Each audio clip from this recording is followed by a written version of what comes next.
सूर्यवंश में बड़े बड़े प्रतापी राजा हुए। सूर्यवंश में आगे नवक हुए, नवक के नावाग हुए, नावाग के अम्बरीश हुए, अम्बरीश और महाभाग। कौन नहीं जानता अम्बरीश महाराज को। इतनी बड़ी पृथ्वी के सम्राट होने के बावजूद भी अम्बरीश महाराज साल भर की जितनी एकादशी होती हैं निर्जला रखते, निर्जला व्रत रखते महाराज अम्बरीश। एकादशी व्रत तो महाराज संपूर्ण मनुष्यों को रखना चाहिए, क्योंकि 15 दिन में इस शरीर को भी रेस्ट होना चाहिए। जैसे हम दीपावली पे फैक्ट्री घर सबको साफ करते हैं ना, ऐसे ही इस नवे द्वारे पूरे देहो ये शरीर फैक्ट्री है ना, इसको भी 15 दिन में एक दिन रेस्ट होना चाहिए। डाले जा रहे मशीन चले जा रही है, इसको थोड़ा विश्राम होना चाहिए। भगवान कहते हैं हर मनुष्य मात्र को एकादशी व्रत तो रखना ही चाहिए। अम्बरीश महाराज ने एकादशी व्रत रखा। आज घूमते घूमते महाराज दुर्वासा जी उनके महल में आए। अम्बरीश महाराज ने कहा आओ भाग मेरा, मैं गदगद हो गया, मेरा धन आ गया, आज आप पधारे। आज द्वादशी भी है और द्वादशी को मैं ब्राह्मण को भोजन करा करके ही मैं करता हूं। भगवान आप यही भोग पाना, यही विश्राम करना। तो महाराज दुर्वासा जी ने कहा ठीक है, मैं जरा नित्य क्रिया करके आता हूं, आप तैयारी कीजिए। तो अम्बरीश महाराज ने तैयारी की। आज दुर्वासा जी को नित्य क्रिया में वक्त लग गया, समय लग गया। लेकिन जब एकादशी का व्रत रखा जाता है तो कई बार देखते हैं हम दोपहर को ही त्रयोदशी लग जाती है। तो एकादशी के व्रत का परायण द्वादशी में हो जाना चाहिए, नहीं तो व्रत खंडित हो जाता है।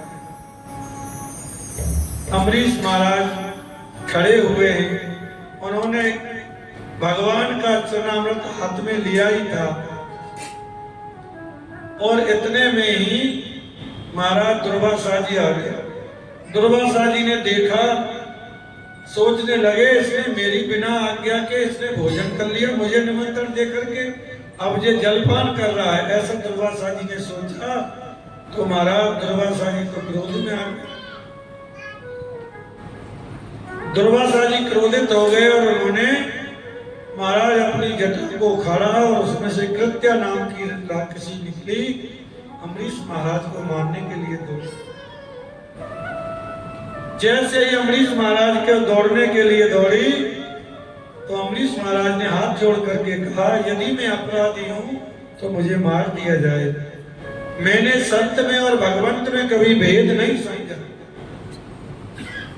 इतना कहना ही था कि महाराज भगवान विष्णु का सुदर्शन चक्र आया और कृत्ता को जलाकर के भस्म कर दिया। अब तो सुदर्शन चक्र दुर्वासा जी के पीछे पीछे, दुर्वासा जी दौड़े दौड़े ब्रह्मा जी के पास में पहुंचे। भगवान मेरी प्राण रक्षा करो, ये सुदर्शन जला करके मुझे भस्म कर देगा। ब्रह्मा जी ने अपनी असमर्थता व्यक्त की, भगवान मैं नहीं बचा सकता, विष्णु के भक्त के अपराधी को मैं कैसे बचा सकता हूँ, आप शंकर जी के पास में जाइए। दुर्वासा जी दौड़े दौड़े शंकर जी के पास में गए।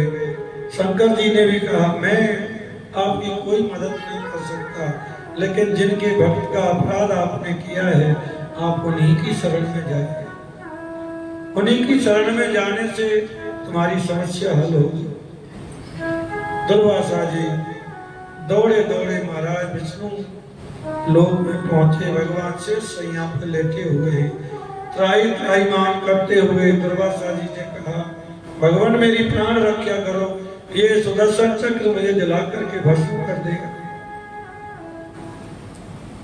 भगवान ने कहा दुर्वासा जी जो व्यक्ति स्वयं दूसरे के अधीन है वो किसी की क्या प्राण रक्षा कर सकता है।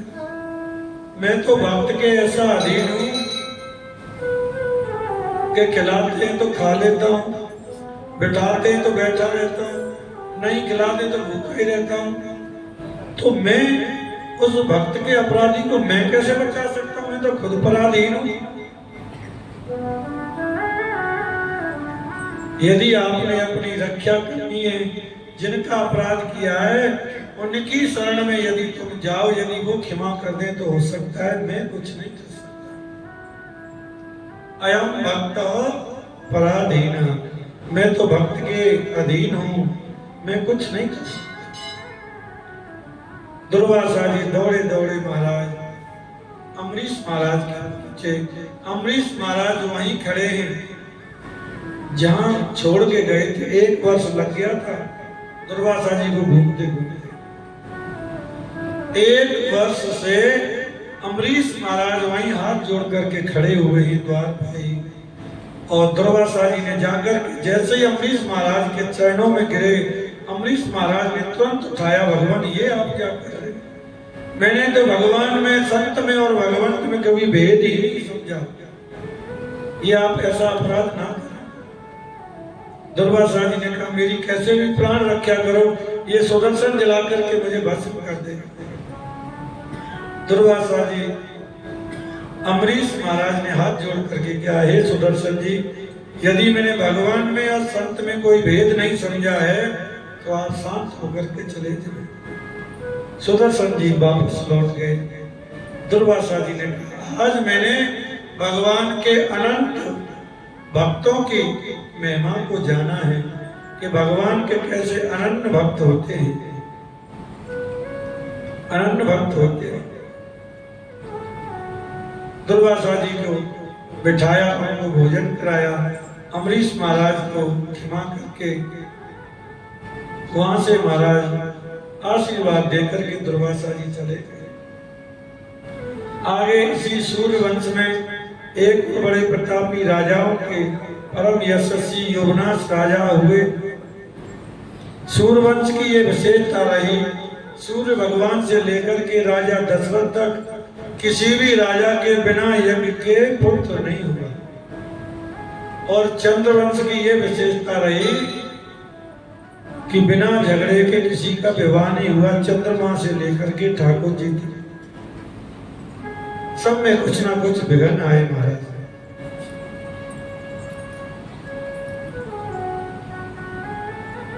योगनाथ राजा ने भी यज्ञ किया, लेकिन यज्ञ का आमंत्रित जल, उस जल को गलती से पी लिया। पत्नी पीती तो पुत्र होता, अब तो महाराज राजा ने पी लिया तो राजा के पुत्र होगा। वशिष्ठ मुनि ने देखा, राजन ये तो बड़ी गड़बड़ हो गई, अब तो आपके ही पुत्र होगा। राजा को बड़ी चिंता हुई। राजा के पेट को चीर करके पुत्र को निकाला, बच्चे का जन्म हुआ। लेकिन अब सबसे बड़ी चिंता ये हुई कि ये दुग्धपान किसका करेगा, दुग्धपान किसका करेगा। उस बालक का नाम रखा मानदाता। इंद्र आए, इंद्र ने अपनी उंगली को उस बच्चे के मुख में दिया और उसको इंद्र का दुग्धपान कराया। मानदाता के पुत्र मुचकुंद हुए, जो बहुत तपस्वी हुए, जिन्होंने भगवान श्री कृष्ण ने मुक्ति दिलाई। इन्हीं मानदाता महाराज के वंश में आगे चल करके त्रिवंदन हुए, त्रिशंकु हुए, महाराज हरिश्चंद्र हुए, जिन्होंने सत्य के पालन के लिए अपना सर्वस्व दान कर दिया। महाराज आगे चल करके इसी वंश में परम विचित्र राजा हुए बाहु।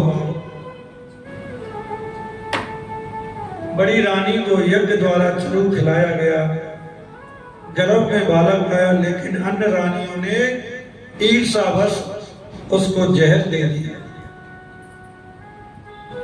उसके गर्भस्थ शिशु की मृत्यु के लिए जहर दे दिया। लेकिन गुरु वशिष्ठ ने अपने मंत्र शक्ति से उस बालक को मरने नहीं दिया। और जब बालक का जन्म हुआ जन्म होते ही जो जहर दिया था वो उसके सिर पे रखा हुआ था। घर के सहित उसका जन्म होने की वजह से उसका नाम सगर पड़ गया। सगर की दो पुत्री थी, सुमति और केसनी। केसनी के हुए असमंजस और सुमति के एक मांस पिंड हुआ, तो उन्होंने क्रोध में आकर के उसके 60,000 टुकड़े कर दिए महाराज। परंतु मंत्र शक्ति के द्वारा 60,000 टुकड़े बालक बन गए। सगर महाराज ने अश्वमेध यज्ञ किया, यज्ञ घोड़ा छोड़ा गया। इंद्र घोड़ा चुरा करके ले गए और कपिल मुनि के आश्रम पर घोड़े को। सगर के 60,000 पुत्रों ने घोड़े की खोज की। चलते चलते कपिल मुनि के आश्रम पर घोड़े को पाया, तो कपिल मुनि को मारने के लिए दौड़े। जैसे ही कपिल मुनि के नेत्र खुले, 60,000 जो पुत्र थे सब भस्म हो गए, सब जल करके भस्म हो गए। बड़ी समस्या हो गई।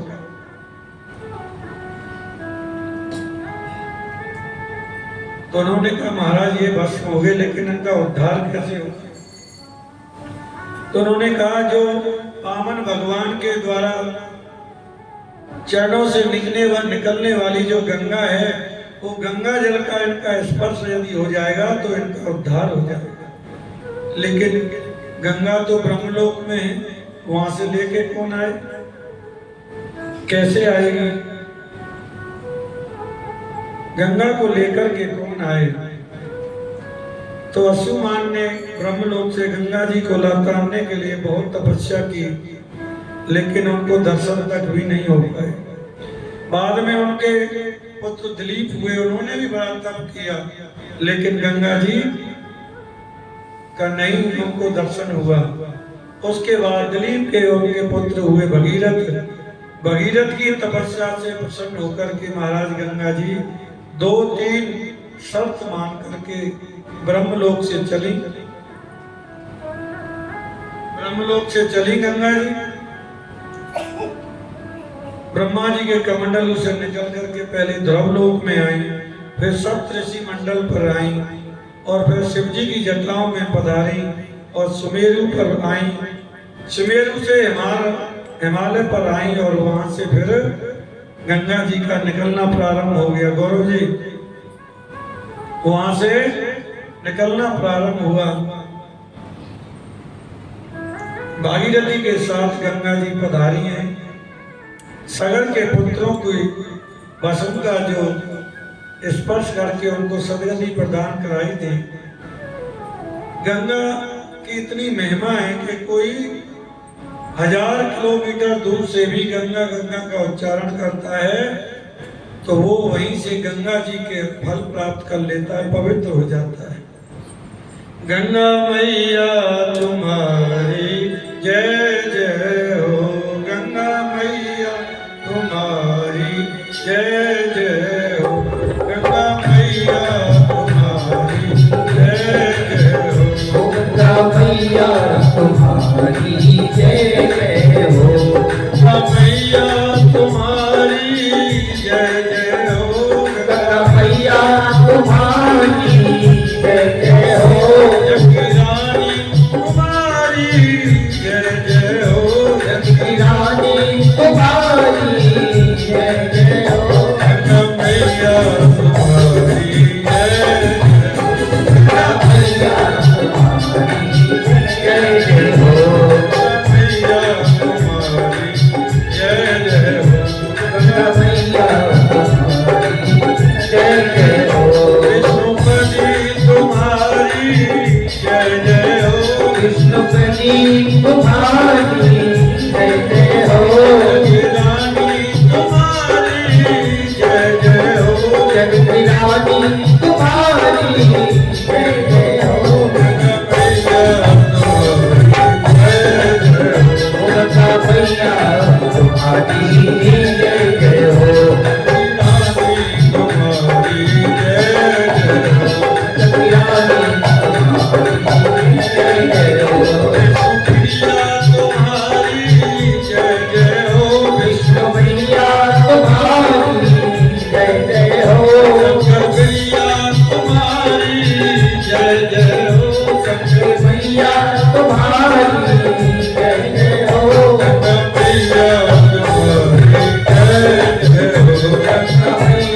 तुम्हारी जय जय हो मैया तुम्हारी जय जय हो मैया तुम्हारी जय जय हो मैया तुम्हारी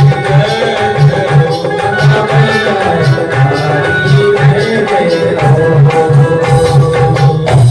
कुलगंगा मैया की जय हो महाराज गंगा जी आई और आकर के सगर के 60,000 पुत्रों की जो बस होती है उसको स्पर्श किया और सबको सदगति प्रदान की। महापराक्रमी भगवती भागीरथी के वंश में आगे राजा खटवांग हुए, फिर दीर्घवायु हुए। दीर्घवायु राजा के रघु हुए। रघु की कीर्ति बहुत फैली महाराज। सूर्यवंश रघुवंश के नाम से प्रसिद्ध हो गया। इसी रघुवंश में महाराज दशरथ का जन्म हुआ। परम प्रतापी राजा हैं, बड़े अयोध्या के राजा हैं। 3 पत्नियां होने के बावजूद भी किसी के संतान नहीं, किसी के पुत्र नहीं। वशिष्ठ मुनि से राजा दशरथ ने कहा, भगवान क्या मैं ऐसे ही मर जाऊंगा? क्या मेरे वंश में कोई पिंडदान आदि करने वाला नहीं होगा? वशिष्ठ मुनि ने कहा, राजन क्यों चिंता करते हो? आप यज्ञ कीजिए, आप यज्ञ कीजिए, आपके घर 4 पुत्र जन्म लेंगे। महाराज दशरथ की वशिष्ठ की आज्ञा से यज्ञ किया गया और यज्ञ मंडप में स्वयं भगवान यज्ञेश्वर यज्ञ में से यज्ञ कुंड से प्रकट हुए। अग्निदेव प्रकट हुए चरु लेकर के राजा दशरथ को समर्पित किया गया। 4 रानियों में वो चरु वितरित हुआ और राजा ने पुत्र कामेष्ट यज्ञ से चरु लेकर के 3 रानियों में बांटा। गुरु वशिष्ठ की आज्ञा से बड़ी रानी कौशल्या को अर्धभाग सुमित्रा जी को और केकई को भी अर्धभाग बांटा। 3 रानियां गर्भवती हुई महाराज। पूरी अयोध्या आज दुल्हन की तरह सज रही है। सब लोग मन में आनंद का उल्लास हो रहा है। अंदर से ऑटोमेटिक फीलिंग आ रही है, खुशी का माहौल बन रहा है। खुशी का माहौल बन रहा है। आइए खुशी के माहौल में हम भी अवगाहन करते हुए कि नौमी देते मद मां से पुनीता, नौमी देते मद मां से पुनीता, नौमी देते मद मां से पुनीता, नौमी देते मद मां से पुनीता, सुख दे पाके हरि प्रीता, सुख दे पाके हरि प्रीता, सुख दे पाके हरि प्रीता, सुख दे पाके हरि प्रीता, नौमी देवी मां से पुनीता, नौमी देते मद मां से पुनीता, सुख दे पाके हरि प्रीता, सुख दे पाके हरि प्रीता, मत दिवाते सुख नाना, मत दिवाते सुख नाना, मत दिवाते सुख नाना, मत दिवाते सुख नाना, पावन काल लोक विचराना, पावन काल लोक विचराना, नौमी देते मद नौमी देते मद मां से पुनीता,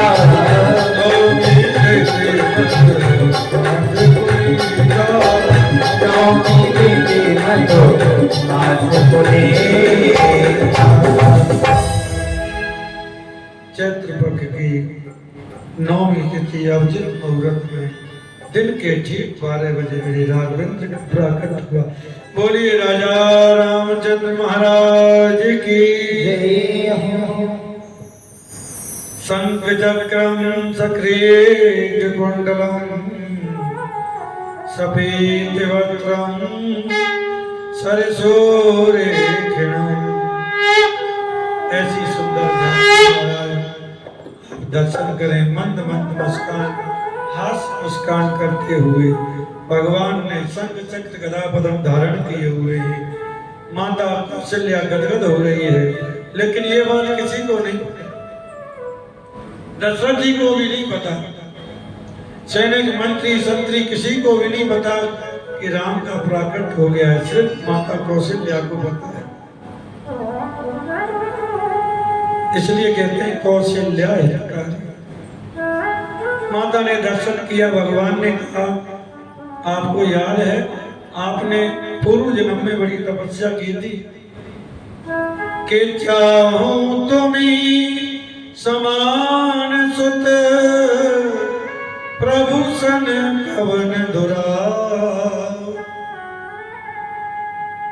आपने पूर्व जन्म में कितनी तपस्या की थी, तो मैंने भी, आपने कहा था तुम्हारे जैसा पुत्र मुझे चाहिए, तो मैंने भी कह दिया था आपसे माता कि आप सरस खोजे कहाँ जाई, नृप तप तने होए में आए। इसलिए मैं आपका पुत्र बन करके आ गया हूँ। माता बाहर भीड़ बहुत लगी, दरवाजा खोलो जरा। भैया ने कही दरवाजा खोलो। ऐसे कैसे दरवाजा खोलो? ये 20 फुटा का बच्चा होता है क्या? इतने लंबे चौड़े तुम आगे, कहीं 4 भुजा वाला बच्चा होता है क्या? पहले छोटे बनो, राम जी छोटे बन गए। अब ये 4 हाथ उठाओ, चतुर्भुज से 2 भुज हो जाओ, तो भगवान 2 भुज हो गए। तो मैया ने कहा, जब बच्चा जन्म लेता है दुशाला पहन के थोड़ी आता है, चमकने वस्त्र पहन के तुम आ गए, उतारो इनको। बच्चा तो निर्वस्त्र रहता है, नंगे बन जाओ। राम जी बोले, मैया बहुत तंग करती हो, कभी कहती है छोटे हो जाओ, कभी कहती है हाथ उठाओ, अब कहती हो नंगे ही हो जाओ। तो भगवान नंगे बन गए, छोटे से नन्हे बालक हैं। मैया भगवान बोले, अब तो खोलो मैया। ऐसे कैसे खोलो? अरे बच्चा जन्म लेता है तो रोता है, तुम तो बूढ़े बाबा की तरह बैठे हुए हो। बच्चा रोता है कि माता पुन बोली सो मत डोली, तजहि तात ये रूपा, की जैसे सुलीला अति प्रिय शीला, यह सुख परम अनुपा। सो महाराज राम जी रोने लगे। मैया ने पन्ना में सुनाया, अब तो मैया द्वार खोल दो, बड़ी भीड़ लगी है मेरे दर्शन के लिए।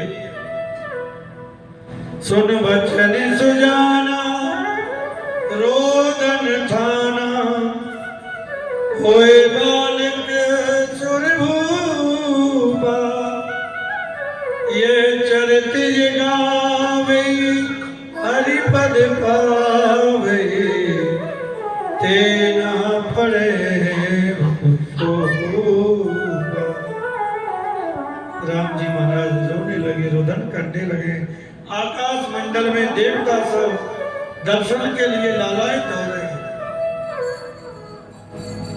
सब दर्शन के लिए लालायित हो रहे हैं। सूर्य भगवान ठहर गए, आज मेरे वंश में भगवान ने दर्शन जन्म लिया है, आज तो मैं जी भर के दर्शन करूंगा। चंद्रमा सूर्य से कहते हैं, जरा आगे चलो, हमने भी दर्शन करने। सूर्य भगवान कहते हैं, आगे नहीं जाना, मैंने मेरे वंश में जन्म लिया है तो मैं खूब दर्शन करूंगा। महाराज इसी वंश में आगे चंद्रमा जी बड़े उदास बैठे हुए हैं। भगवान ने कहा, सभी लोग इतनी खुशियां मना रहे हैं, उत्सव मना रहे हैं, तुमको क्या समस्या हो गई? चंद्रमा जी ने कहा रहने दीजिए, एक तो सूर्यवंश में जन्म लिया, ऊपर से कह रहे हो क्या समस्या हो गई? सूर्य से कहो ना जरा आगे चले, वो आगे जाते ही नहीं है तो मैं दर्शन कैसे करूं? भगवान बोले क्यों चिंता करते हो तुम? इस बार सूर्य ने 1 महीने का दिन बना दिया है, एक दिन 1 महीने का बना दिया, सूरज ने हिले ही नहीं वहां से, तो चिंता क्यों करते हो? इस बार दिन में आए हैं, अगली बार रात्रि में आ जाएंगे। सूर्य ने 1 महीने का दिन बनाया, तुम 6 महीने की रात्रि बना देना, और इतने में भी आपको संतुष्टि नहीं है, तो जो भी मेरा नाम लेगा ना, तो मेरे नाम के बाद तुम्हारा नाम जरूर लेगा। श्री राम चंद्र कृपाल भज मन हरण भवे दारुणम। श्री राम चंद्र कृपाल भज हरण भवे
देवता ने रामचंद्र नाम रख दिया।